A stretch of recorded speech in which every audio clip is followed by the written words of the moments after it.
all see okay? Give me a thumbs up. Yeah, I can see a screen. Yep, okay, off we go. So, quality interactions really underpin so much of what we do. And the reason there is so much focus on those interactions is that it really makes a difference to the children's development in many areas. It underpins every area of learning. It underpins the relationships that we build as key people for our children. And there is overwhelming research out there that points towards those interactions being the thing that makes the biggest difference in our children's development of communication and language. So we're going to be looking at the 4 evidence-informed strategies that Sheringham Nursery put together. As a research school, they went through lots of research and they looked at the neuroscience from Harvard University as well and came up with this mnemonic, ShREC, that can really help us guide our practitioners and our own practice in having really meaningful, thoughtful, deep interactions with our children. And by doing that, we're helping our children build their brains. We're working with the children at the stage that their brain is developing at its fastest rate. It is such a crucial time. The science points to this. The early years sector is talking about it more and more. Central government is getting the research filtered down to them as well, that this is the key time for us to make a difference. So the Education Endowment Foundation was put together to help support closing the gap between those who have a lower income and those who have a higher income. So there is privilege that some children are born with and others don't have, and there is a very clear gap in development that we can make a difference to. We as educators are in such an amazing position to support those children who have had quite a lot of gaps in their learning, and often that is down to where they have started in terms of their economic background. So that is what the main task of the Education Endowment Foundation is. And they do this by looking at the latest educational research. So here we have an image of a practitioner going through exactly those 4 stages that Sheringham came up with: the shared attention, the responding, the expanding, and the conversing. So we're going to have a little look, a little more in depth at each of these separately. They happen in order pretty much. You'll find that the beginning of an interaction will start with that shared attention. And these are the things that we can be using to help develop our interactions. So the literacy guidance also points really clearly to the quality interactions being the biggest factor in making a difference to our children's early communication and language. So if we're looking even further back, yes, communication is starting as soon as the child is interacting with their close adult. So the baby looking into the parent's eyes is having an interaction. You are responding to their look. You're making faces. They might do a grimace. You're going to maybe copy that grimace. That is an early interaction. It really does start as soon as the child opens their eyes. So to get these interactions right, we know as practitioners that through experience that it works so much better if we are genuine in our interaction. We really show genuine interest in what they are doing, in what they are looking at. We're child-centered in our approach.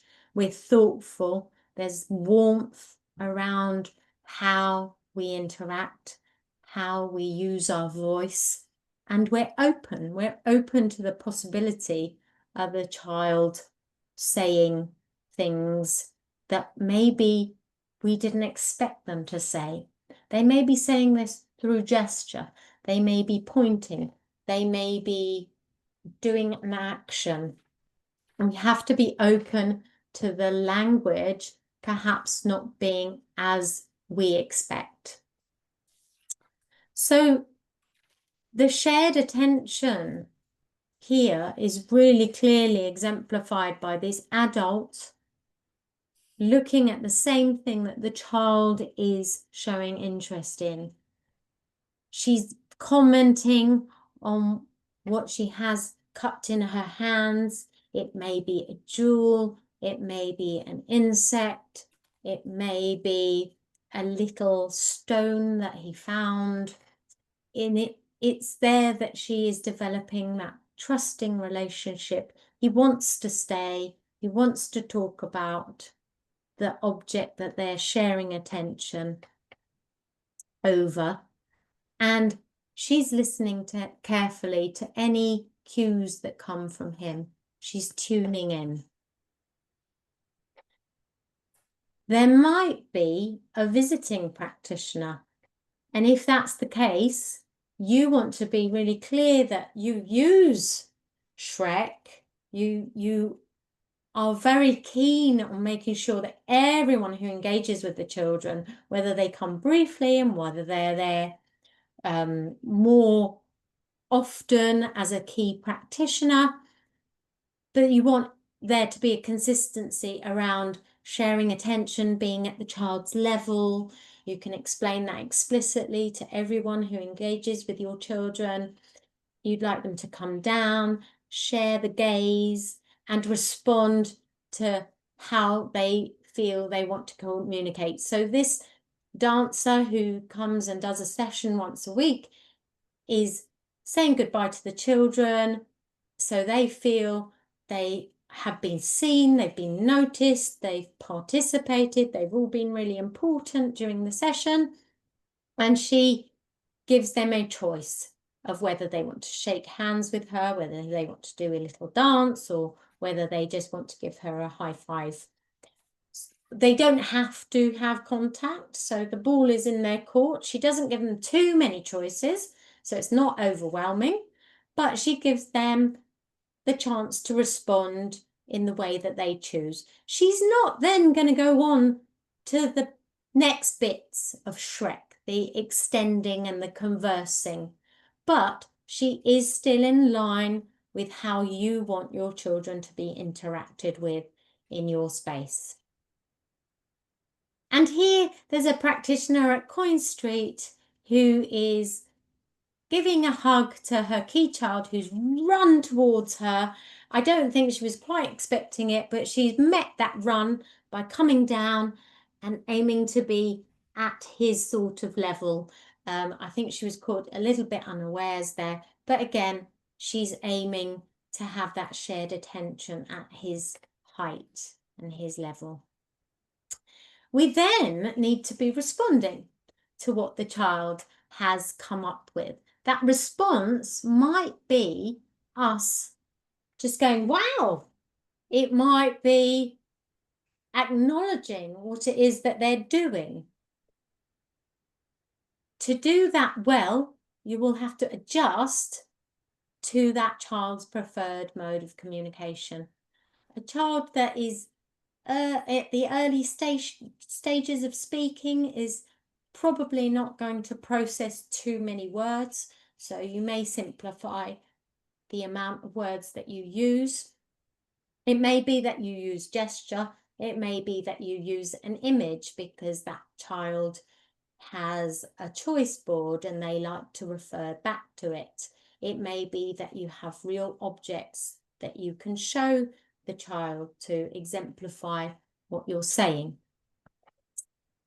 But most importantly, you're really noticing what the child is noticing, and you're interested. It's genuine interest. You might simply narrate what the child is doing, and you might refer to something that they've done previously and try and hook that knowledge onto something that they already know about. And here it's quite a lovely seasonal activity where they're painting the autumnal leaves. Our leaves haven't quite turned that beautiful golden colour yet, but it's soon to come. It's soon coming. And very simply, they may be talking about the different colours that they can see in those leaves. These are leaves from the autumn. Oh, I love the way you've chosen to poke that orange bit of tangerine. I think there's a mixture of smells and lots of interest there that's very simply set up, but it's very appealing and attractive to the child and gives that adult plenty of opportunity to notice and talk about what the child is engaged in that moment. It is true that when we set up intriguing things, we tend to find there is more opportunity to have some sustained time with the child and build that interaction more fully. So in this case, the child has come to something that an adult has chosen to place in the area, but the way in which the child is using it is very much led by the child. So I think he introduced this piece of tangerine from another space and is getting the juice out of it. And he may have made the connection that it's a similar colour to the oranges that he's seeing in that tray. And next, you're going to be looking at expanding. So with your knowledge of the child, you are going to add to what it is that they are offering you. So the child may be using one word, and in that case, you may reply using 2 words. I've brought a dinosaur, and you'll say, oh, that's the brown dinosaur. Or with another child, you might say, this is the herbivore dinosaur, depending on the interests and the prior knowledge of that child. And that's your first stage of expanding. But we don't want to finish there. We don't want to stop there. We want that to develop into a conversation. So in order to do that, these are some useful tips that we have found helpful in our own practice at Charles Dickens to remind us to not over question and to not overwhelm. So we talk about commenting more and questioning less. So we might do more of that narration. Oh, that looks interesting. I wonder what's happening here. Leaving it quite open to invite the child into commenting so that then we can follow the lead of their interest. If we bring our interest straight away, it's hard to know where that child wanted to go. Welcome all children's attempts to communicate. So a gesture or a gurgle or an attempt at a word, try your utmost to tune into that and have a go at replying. I know we can't always get it right. The child generally lets you know quite quickly, but there are approximate things you can say, like, tell me more. That's interesting. Ah, I wonder.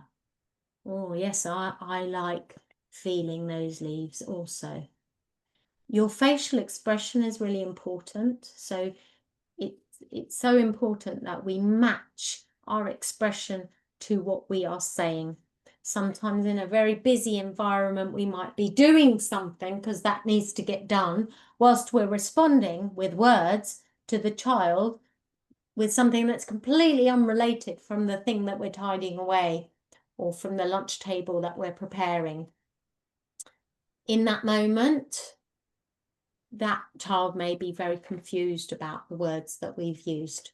So how do we make the time to make that interaction meaningful for the child to help them move on to their next stage? And very important that we remember to wait, because it is very true. Children do take time to process, as do adults. I know that I have to wait a little longer for my husband to process certain things that I say. We can trundle on too quickly. Very important with our youngest children that we give them processing time. It can feel uncomfortable at times. Here we have a practitioner who has done all of those things. She's shared her attention by being at the same level as the children. She has joined a child's play, not just by launching in there, but she has spent time, there's a build up to this. She spent time conversing with the child who instigated the play, asked if she could participate, showed an interest in going to put out the fire that's happening in the corner over there, and it's raging, it's really urgent that we get there. He's expressing all of this with really minimal language, but he's created this scenario several times, so she was able to tune in quite quickly. Oh, are you putting out that fire? We better get there quickly.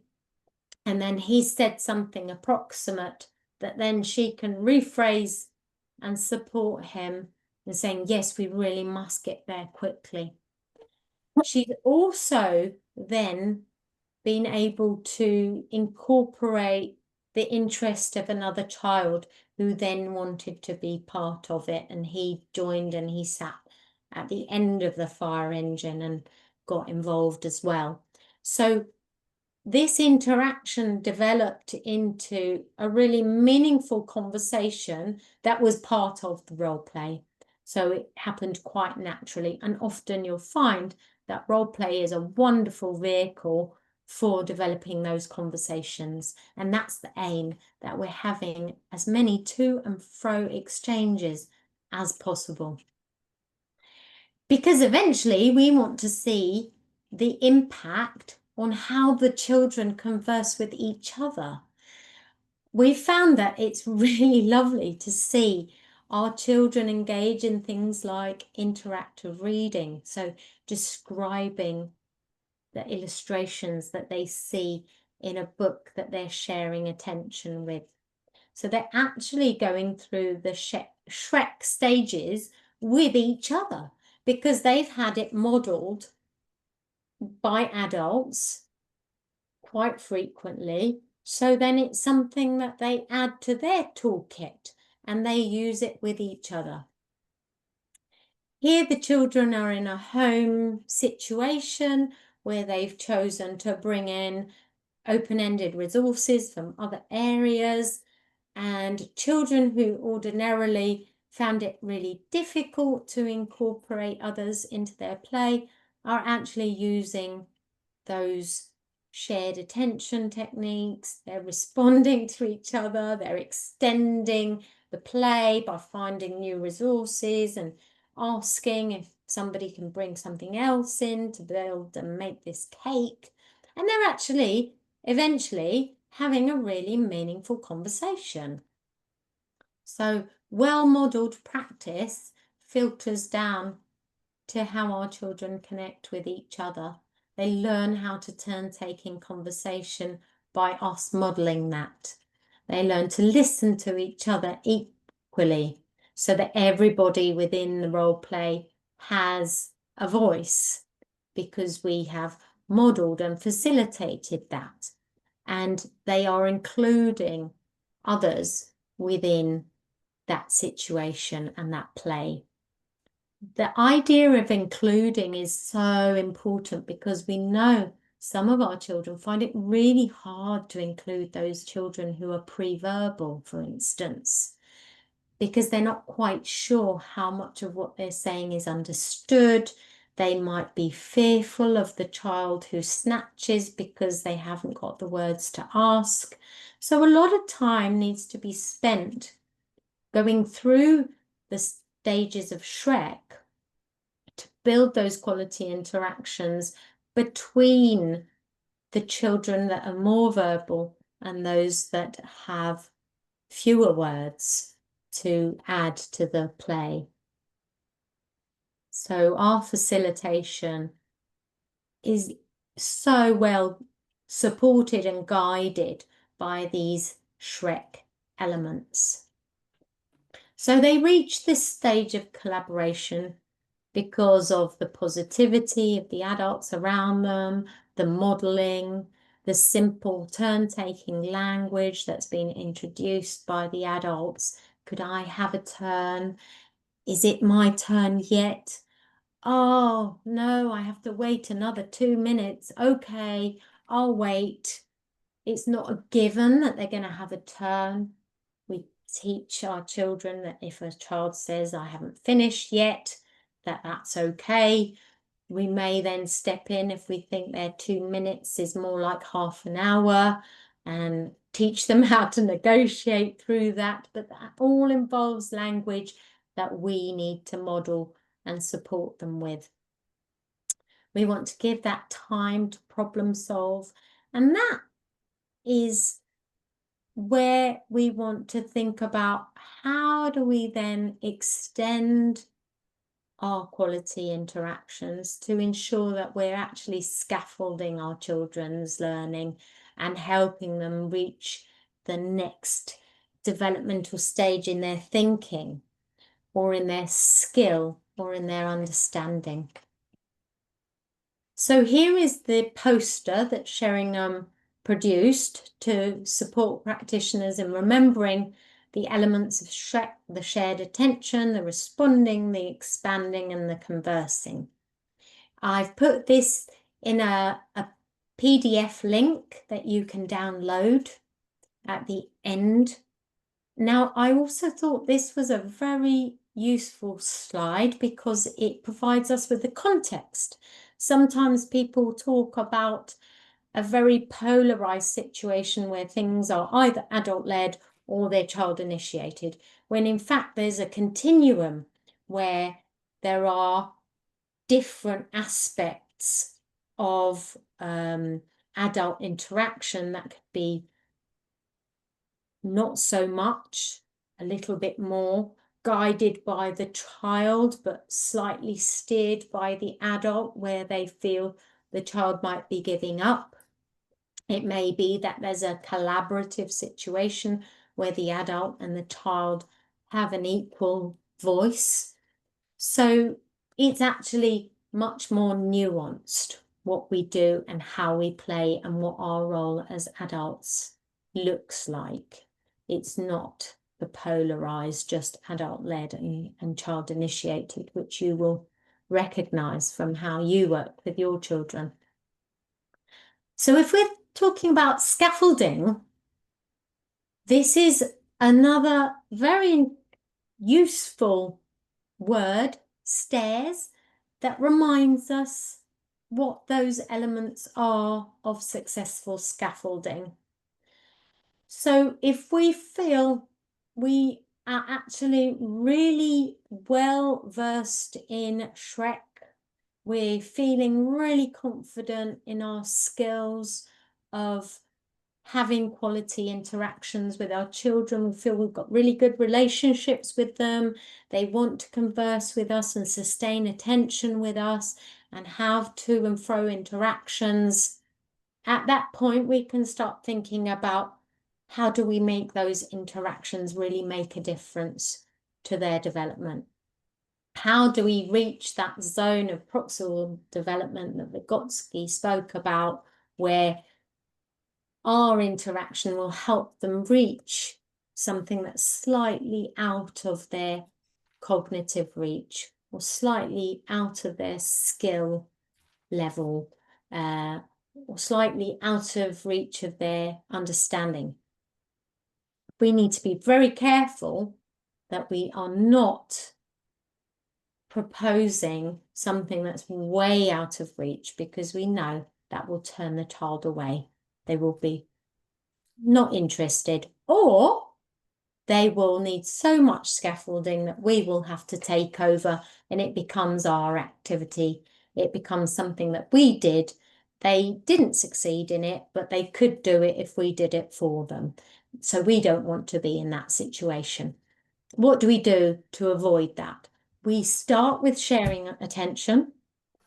Then we enjoy that activity together. We're thriving together. We're moving forward together. We're avoiding that moment of frustration where something is completely out of reach.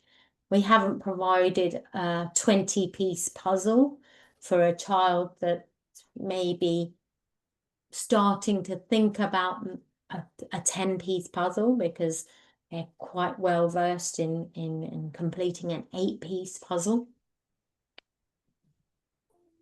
We want our children to also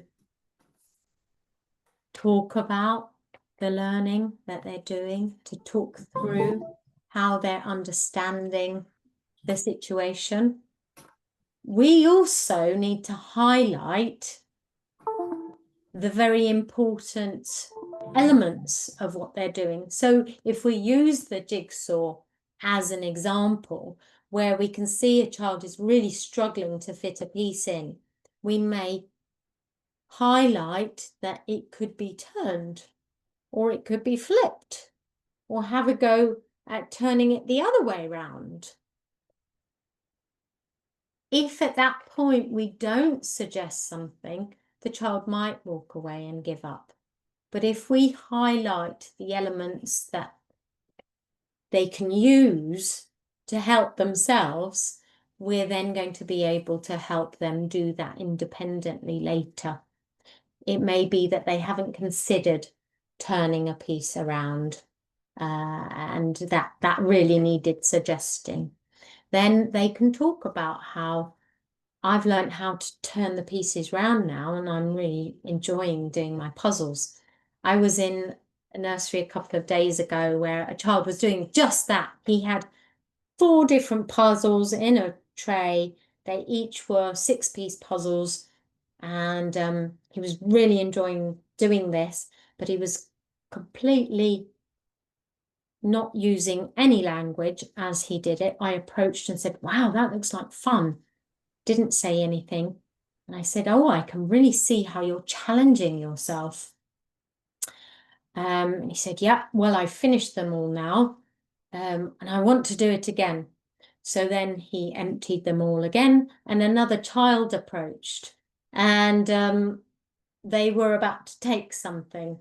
Now, it was quite useful for the adult to be there in the situation to help give him some language to involve the other children.